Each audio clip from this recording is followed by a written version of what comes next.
오늘 요한복음 본문은 기독론 논쟁이 기록이 되어 있습니다. 기독론은 뭘까요? 예수님이 누구시냐 하는 문제죠. 그래서 예수님이 누구시냐 하는 이 문제에 대한 어떤 답을 가지느냐에 따라서 우리 운명이 결정이 됩니다.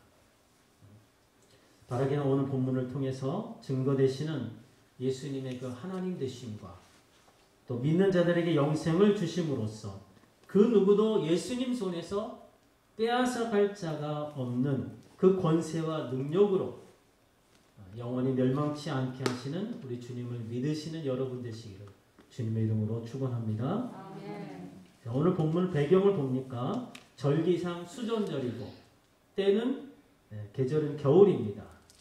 자, 수전절은 뭐냐면 히브리어로 하누카라는 말인데 예수님 그 오늘 본문 당시로부터 시간을 거슬러 올라가서 200년 전에 마카비라고 하는 유대의 지도자 그가 예루살렘 성전을 청결하게 하고 하나님께 봉헌한 사건을 기념하여 이제 지키는 절기입니다. 유대인들만의 절기죠. 그래서 이 수전절에 대해서 잠시 말씀드리면 여러분 우리가 모두 잘 아는 이제 알렉산더 대왕이 있죠. 헬라 제국의 대왕이잖아요. 그가 이제 33살에 죽게 됩니다. 근데 자식이 없이 죽어요.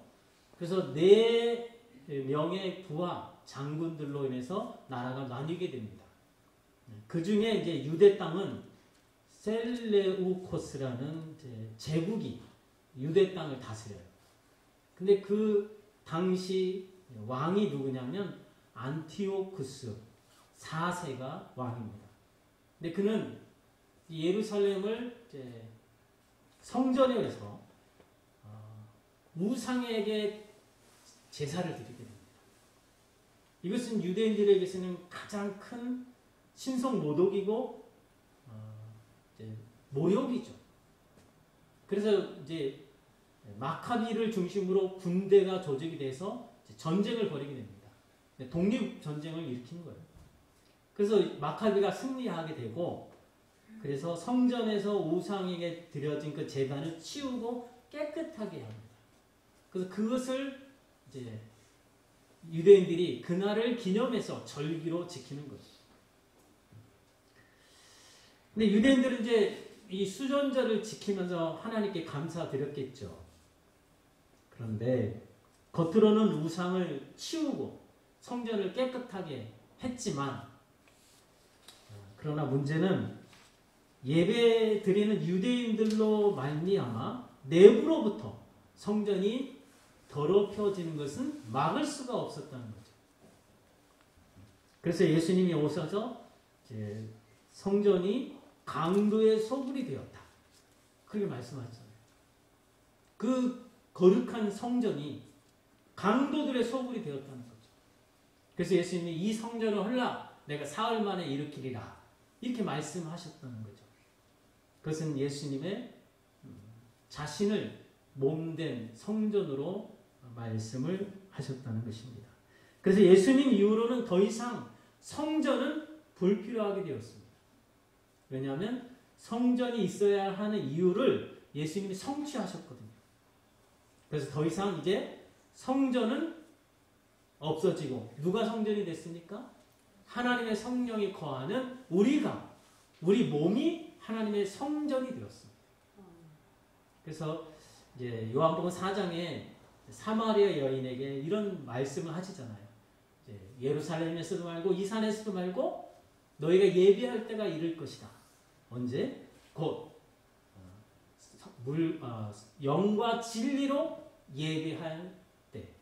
그러니까 영과 진리로 하나님께 예배 드리는 자를 하나님께서 찾으신다. 이렇게 말씀하셨죠. 그래서 이제는 우리가 장소에 구애받지 않습니다. 어디에 있든지 하나님의 성령을 받고 또 진리를 따르며 순종하는 자들이 장소에 구애받지 않고 예배를 드릴 수 있다라는 말씀이죠. 이제 다시 본문으로 돌아와서 예수님께서 이제 성전 안 솔로몬 성전을 행각이죠. 솔로몬 행각을 거니실 때 유대인들이 몰려들어요. 예수님을 애워쌉니다. 24절을 같이 함께 읽겠습니다. 시작. 당신이 언제까지나 우리 마음을 의혹하게 하려 하나이까. 그리스도이면 밝히 말씀하소서. 자, 유대인들은 순수하게 당신이 그리스도이면 그렇게 말씀해 주시면 우리가 믿겠습니다 하는 마음으로 물었을까요? 그렇지 않습니다. 그들은 예수님이 그리스도라고 밝히 말씀해 주시면 믿겠다는 의도로 물은 게 아니에요. 저들은 예수님께 질문한 것은 사실은 꼬투리를 잡기 위해서. 예수님이 어떤 말을 하느냐에 따라서 그를 꼬투리를 잡아서 고발을 해가지고 예수님을 죽이고자 모여드는 거죠. 그래서 짐승이 자기 먹이를 찾아 달려들듯이 유대인들이 지금 예수님께 달려들어서 애워싼 것입니다. 자, 이것은 무엇입니까?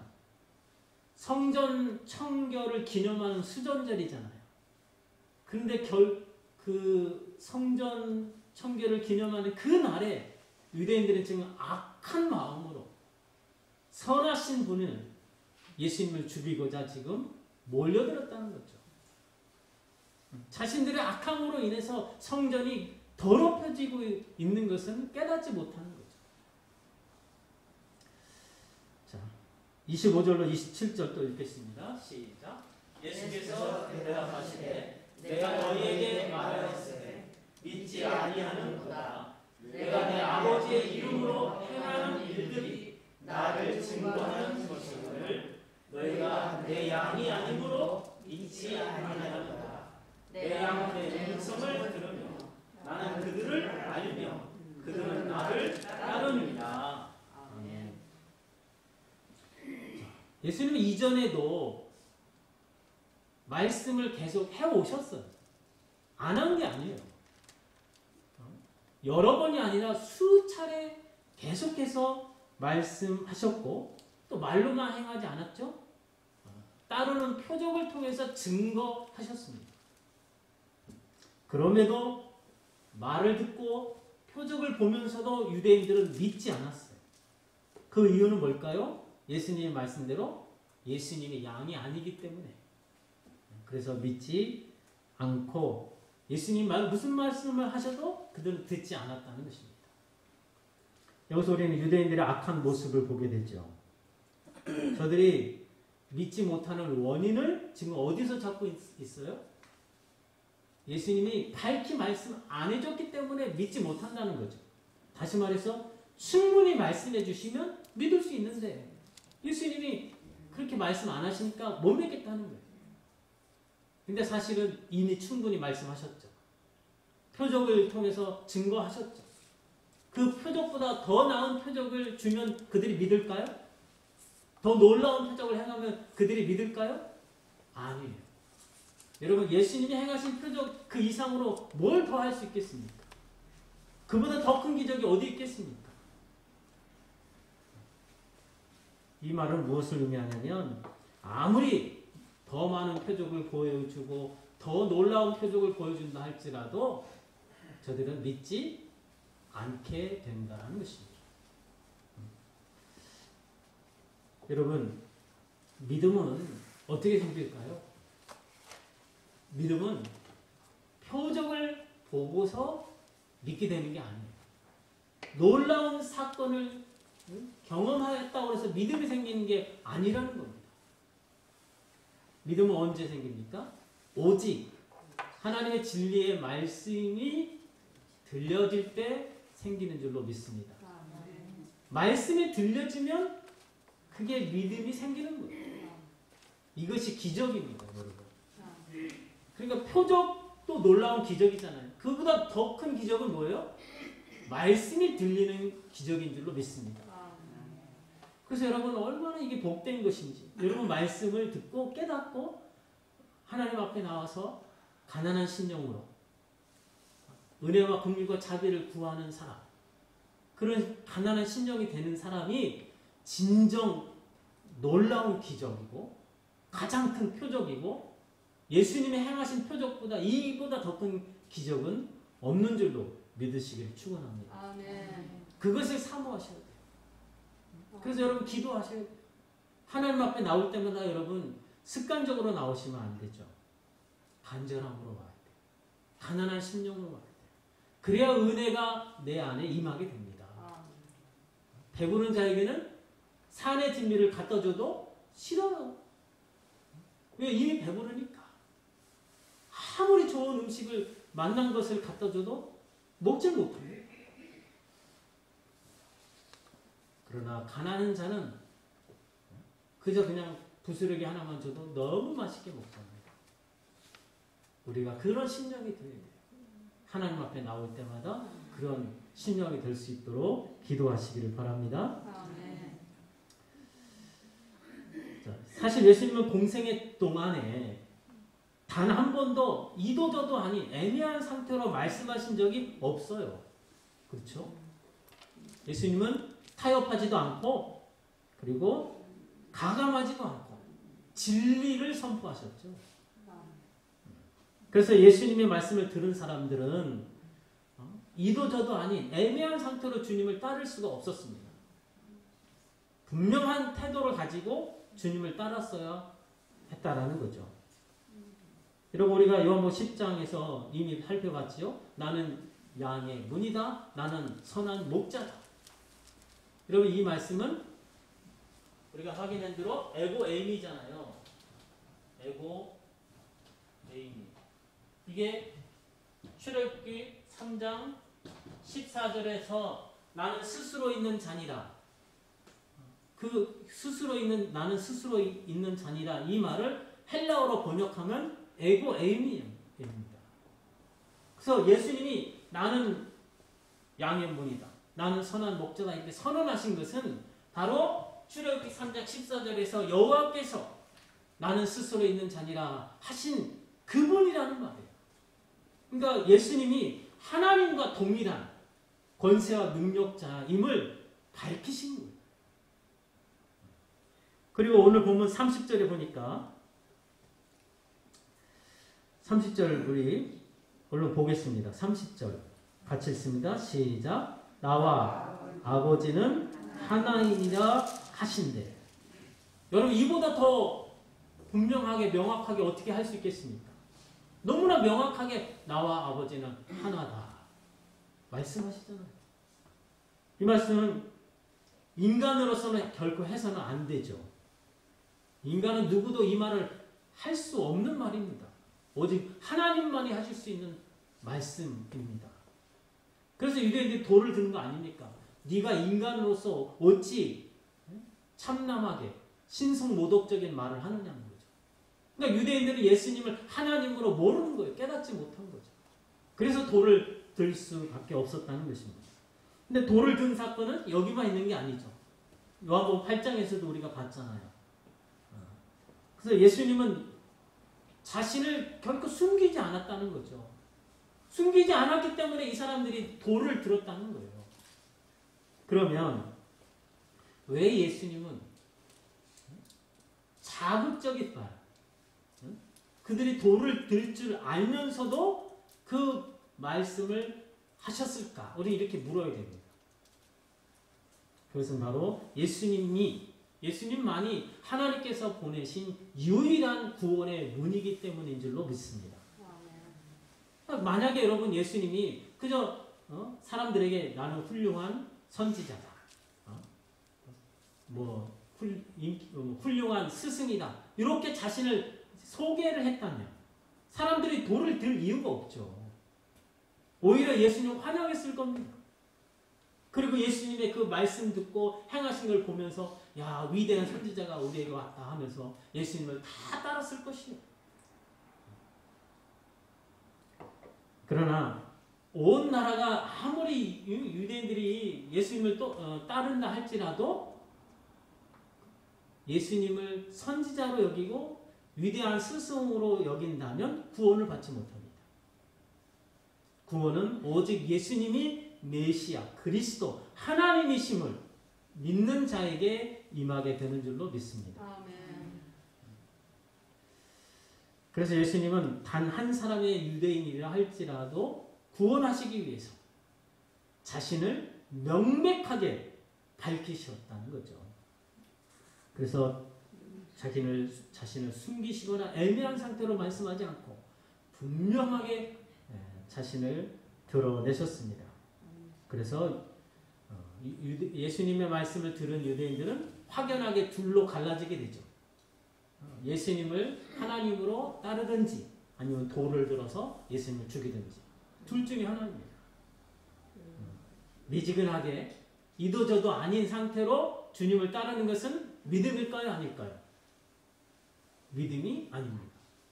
믿음일 수가 없어요. 예수님을 주로 섬기고 따르든지 아니면 신성모독의 죄로 예수님을 죽이려고 하든지 둘 중에 하나라는 것입니다. 이것이 바로 복음의 성격이죠. 복음은 중간지대가 없다라는 것입니다. 복음을 들으면 알곡과 쭉정이로 이렇게 갈라지게 돼요. 복음을 이해하면 양과 염소로 갈라진다는 거예요. 그래서 심판과 구원이 완전히 명확하게 구분이 된다라는 사실입니다. 우리가 예수 그리스도를 믿으면 구원은 틀림없습니다. 확정적인 것입니다. 그러나 예수님을 믿지 않으면 더 이상 구원받을 길이 없다라는 거죠. 여러분 오해하지 마시기 바랍니다. 신앙은 내가 선택하고 내가 믿고 그래서 그 결과로 구원을 얻는 것이 아니에요. 우리는 그렇게 생각하죠. 내가 믿습니다. 그리고 주님을 따릅니다. 내가 순종합니다. 그래서 내가 구원받는 것으로 우리는 알지만 결코 그렇지 않아요. 만일에 내가 믿고 내가 선택했기 때문에 구원을 받는다면 우리는 심각한 문제에 봉착하게 된다고 지난 시간에 말씀드렸죠. 왜냐? 우리보다 더 강한 자가 오면 우리는 빼앗길 수밖에 없어요. 여러분 우리 스스로 우리 홀로 사탄을 이길 수 있습니까? 못 이겨요. 못 이겨요. 우리가 강한 믿음으로 하나님을 붙들기 때문에 구원을 받는 것입니까? 여러분 내가 강하게 예수님을 믿기 때문에 구원을 받는 것입니까? 확신이 없으시네. 아니에요. 절대. 그리고 내 믿음은 언제나 요동치잖아요. 내 믿음은 아무리 강하다고 해도 100점이 될 수가 없어요. 오직 우리가 구원받는 이유는 유일하게 하나님이 우리를 붙드시기 때문인 줄로 믿습니다. 아멘. 그래서 예수님이 내 손에서 너희를 빼앗아 갈 자가 없느니라 말씀하시는 거예요. 예수님의 권능의 손, 그 손 안에 우리가 있기 때문에 사탄이라 할지라도 우리를 빼앗아 가지 못해서 우리가 영원한 생명을 누리게 되는 줄로 믿습니다. 아멘. 자, 오늘 보면 28절 같이 읽겠습니다. 시작. 내가 그들에게 영생을 주노니 영원히 멸망하지 아니할 것이요 또 그들을 내 손에서 빼앗을 자가 없느니라. 여러분 이것을 묵상을 하셔야 돼요. 하나님 이 말씀을 그냥 듣고 지나가는 게 아니라 여러분 마음에 심기 위해서는 이 말씀을 묵상하셔야 돼요. 묵상하시면 이 말씀을 통해서 성령께서 여러분에게 믿음을 주실 줄로 믿습니다. 그래서 이 말씀에 근거해서 우리는 예수 그리스도 손 안에 있기 때문에 그 누구도 우리를 빼앗아 갈 자가 없어서 우리가 평안을 누릴 수 있는 줄로 믿습니다. 그렇죠? 나는 믿음이 없잖아요. 연약하잖아요. 때때로 흔들리잖아요. 그럴 때마다 우리가 구원이 왔다리 갔다리 하면 안 되죠. 하나님이 우리를 붙드시니까. 나는 비록 연약하고 두려움이 많고 약하지만 하나님이 나를 붙드시니까. 그래서 우리 구원은 확실한 줄로 믿습니다. 그래서 예전에 제가 예화를 들려드렸죠. 여러분 겨울이 되면 강가에 이제 얼음이 얼잖아요. 그러면 이제 온도가 영하 1, 2도 되면 살짝 얼져요. 살짝 얼어요. 그러면 나는 믿습니다. 건너갈 줄로 믿습니다. 하고 담대한 믿음으로 걸어가는 사람은 어떻게 될까요? 빠져요. 아무리 내가 담대해도 강한 믿음으로 믿습니다 해도 빠져요. 근데 영하 20도가 뭐 일주일 동안 되면 강이 어떻게 돼요? 꽝꽝 얼죠. 근데도 나는 믿음이 별로 없어. 연약해서. 의심이 많아. 그러면서도 건너가는 거예요. 그럼 이 사람 건너갈 수 있어요? 없어요? 믿지요. 나는 믿음이 연약하고 의심이 많아도 건너갈 수 있어요. 왜? 꽝꽝 얼었어요. 하나님이 우리를 그렇게 붙들어 주신 줄로 믿습니다. 그래서 우리는 나는 연약하고 의심이 많고 회의가 늘다 할지라도 하나님이 나를 붙들어 주시는 한 우리 구원은 안전하고 그래서 마침내는 구원의 영광에 이르게 될 줄로 믿습니다. 그래서 우리 구원은 전적으로 하나님의 역사예요. 하나님의 은혜인 줄로 믿습니다. 자, 오늘 본문에서 유대인들은 예수님을 신성모독죄로 처형하려고 했죠. 근데 예수님이 너희가 무슨 이유로 나를 돌로 치려 하느냐? 내가 뭐 나쁜 일을 했냐?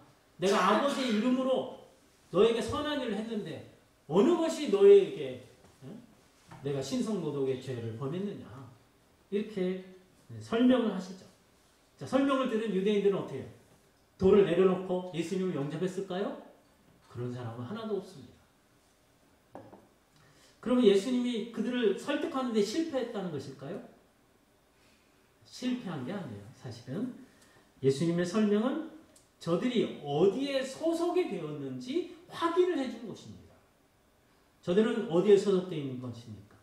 바로 마귀에게 소속이 되어 있는 거죠. 예수님에게 소속이 된 게 아니라 예수님의 양이 아니라 마귀에게 소속된 마귀의 자녀들이라는 것을 확인시켜 주셨다는 것입니다. 여러분, 신앙이 바로 이렇습니다. 신앙은 영역 문제입니다. 소속의 문제예요. 고린도전서 2장 1절 5절 말씀을 보면은 이제 사도 바울이 전도를 할 때 사람의 아름다운 말, 지혜로운 말로 하지 않고 성령의 나타남과 능력으로 전도를 하겠다고 말씀합니다. 그렇게 하는 이유는 그들의 믿음이 사람의 말, 사람의 지혜에서 생기는 게 아니라 성령의 나타나심과 능력에 있기 때문에 그래서 그렇게 전도를 하겠다고 말씀을 하죠. 여러분, 우리가 이제 전도를 이제 해보면 이것을 느끼게 돼요. 절절하게 깨닫게 됩니다. 전도를 하다 보면 인간의 어떤 지혜로움 또 그런 말, 아름다운 말로 이렇게 할 때 사람들이 그 말을 참 받아들이고 영접하면 얼마나 좋겠어요? 그런 사람이 없습니다. 절대로 그렇지 않아요. 오히려 이제 전도를 하다 보면 정말 강하게 기독교를 이제 반대하는 사람을 만나게 되죠. 그들의 그 기독교에 대한 반감을 듣고 있다 보면 저로서 저는 기독교 전문가 아닙니까? 성경 교사 아니에요? 그러면 들어보면 저들의 말 중에 일부분 맞는 부분이 왜 없겠어요? 분명히 있습니다. 그러나 교리적으로나 기독교에 관해서 하는 그들의 말을 들어보면 얼마나 편견과 오해로 이렇게 되어져 있는지 그걸 알게 돼요. 그래서 기독교에 대해서 참 논리적이고 이성적이고 합리적으로 비판하면 우리가 왜 못 받아들이겠습니까? 근데 그 하는 말을 들어보면 반대를 위한 반대인 것이 대부분이에요. 교리적으로도 엉터리예요. 기독교에 대해서 정말 살짝 본 거, 살짝 들은 거에 대해서 그거 가지고 막 아주 지역적이고 어떤 면에서 그런 작은 부분을 가지고 그게 전부인 양 침소봉대에서 기독교를 공격하고 기독교를 이렇게 이제 반대를 한다는 거죠. 여러분, 그분들에게 우리가 기독교는 이렇다, 논리적으로, 이성적으로, 합리적으로 설명하면 그분들이 알아듣고 그렇습니까? 예수님 믿겠습니다. 이렇게 할까요? 예수님도 그게 실패한 거예요. 그런데 우리가 어떻게 성공하겠습니까? 혹 성령께서 믿음을 갖도록 역사하시는 경우는 있지요. 그래서 우리가 전도해야 되고. 하지만 스스로 자기가 설득이 돼서, 합리적으로 논리적으로 설득이 돼서 내가 기독교를 믿겠습니다 결단하는 사람은 있을 수가 없다는 거죠. 그래서 전도는 사람의 말과 지혜로 되는 것이 아니고 성령의 나타나심과 능력으로 되어지는 줄로 믿습니다. 그래서 우리가 기도를 해야 됩니다. 전도할 때 기도해야 되고, 전도 대상자를 위해서 기도해야 돼요. 기도만이 이런 일이 일어나는 능력이 되는 줄로 믿습니다. 그래서 우리가 전도를 하게 되면 어떤 놀라운 은혜를 받냐면, 아무리 노력해도 예수님 믿지 않는 사람이 있거든요. 그 분들을 보면서 참 안타깝지만, 그리고 나를 돌아보면서 내가 얼마나 큰 은혜를 누리고 있는지, 내가 얼마나 놀라운 사랑을 받고 있는지 그것을 깨닫게 되는 거죠. 이렇게 좋은 예수님, 이렇게 복음, 이 놀라운 복음을 왜 이렇게 강팍하게 거절을 하고 반대를 할까? 안타까운 마음이 들면서도 나를 구원하신 하나님, 나 같은 죄인을 구원하신 그 은혜, 그 사랑, 그 사랑을 절절하게 느끼게 될 줄로 믿습니다. 물론 이제 우리가 복음을 전할 때 기다렸다는 듯이 받는 분들도 있어요. 정말 그런 분들 만나면 이 세상 그 어떤 것을 얻은 것보다 더 기쁘고 또 감사하게 되죠. 그래서 전도는 성령의 나타나심과 능력을 경험하는 가장 좋은 방법인 줄로 믿습니다. 예수님은 전도하는 자에게 뭐라고 약속하십니까? 하늘과 땅의 모든 권세로 내가 너와 함께 하겠다, 이렇게 말씀하셨죠. 전도하면 그 하늘과 땅의 모든 권세로 함께 하시는 예수님의 그 함께 하심을 경험하게 된다는 거죠. 그래서 전도자에게 약속된 상은 최고의 상인 줄로 믿습니다. 사실 어떤 헌신보다도 전도자에게 허락된 상이 제일 크다고 저는 믿습니다. 그래서 전도자는 하나님으로부터 종합 선물 세트를 받는 것과 같다고 여겨질 수 있습니다. 전도자는 최고의 인생, 최고의 기쁨, 최고의 상급, 최고의 직분을 누리게 될 줄로 믿습니다. 그래서 저는 여러분이 그 어떤 것보다도 이 전도의 욕심을 좀 냈으면 좋겠어요. 세상에 스타들이 많죠? 헐리우드 가면은 길거리에 이제 별 새기면서 이름을 이제 새겨놓잖아요. 누구 이름 새겨요. 스타라는 거죠. 그래서 거길 지나가는 사람들이 그 이름을 보면서 이제 회상을 하게 되죠. 그러나 결국 어떻게 됩니까? 잠시뿐이에요. 잠시 동안 사람의 인기를 받고 사람들에게 환영을 누릴 뿐이죠. 그러나 성경은 영원한 스타가 있다고 말합니다. 누가? 많은 사람을 옳은 대로 인도한. 우리 다니엘서 12장 3절을 읽고 마치겠습니다. 시작. 많은 사람을 옳은 대로 돌아오게 한 자는 별과 같이 영원토록 빛난다. 여러분 전도에 힘쓰셔서 영원토록 빛나는 스타가 되시기를 주님의 이름으로 축복합니다. 아멘. 이 시간 함께 기도하는 시간 갖습니다.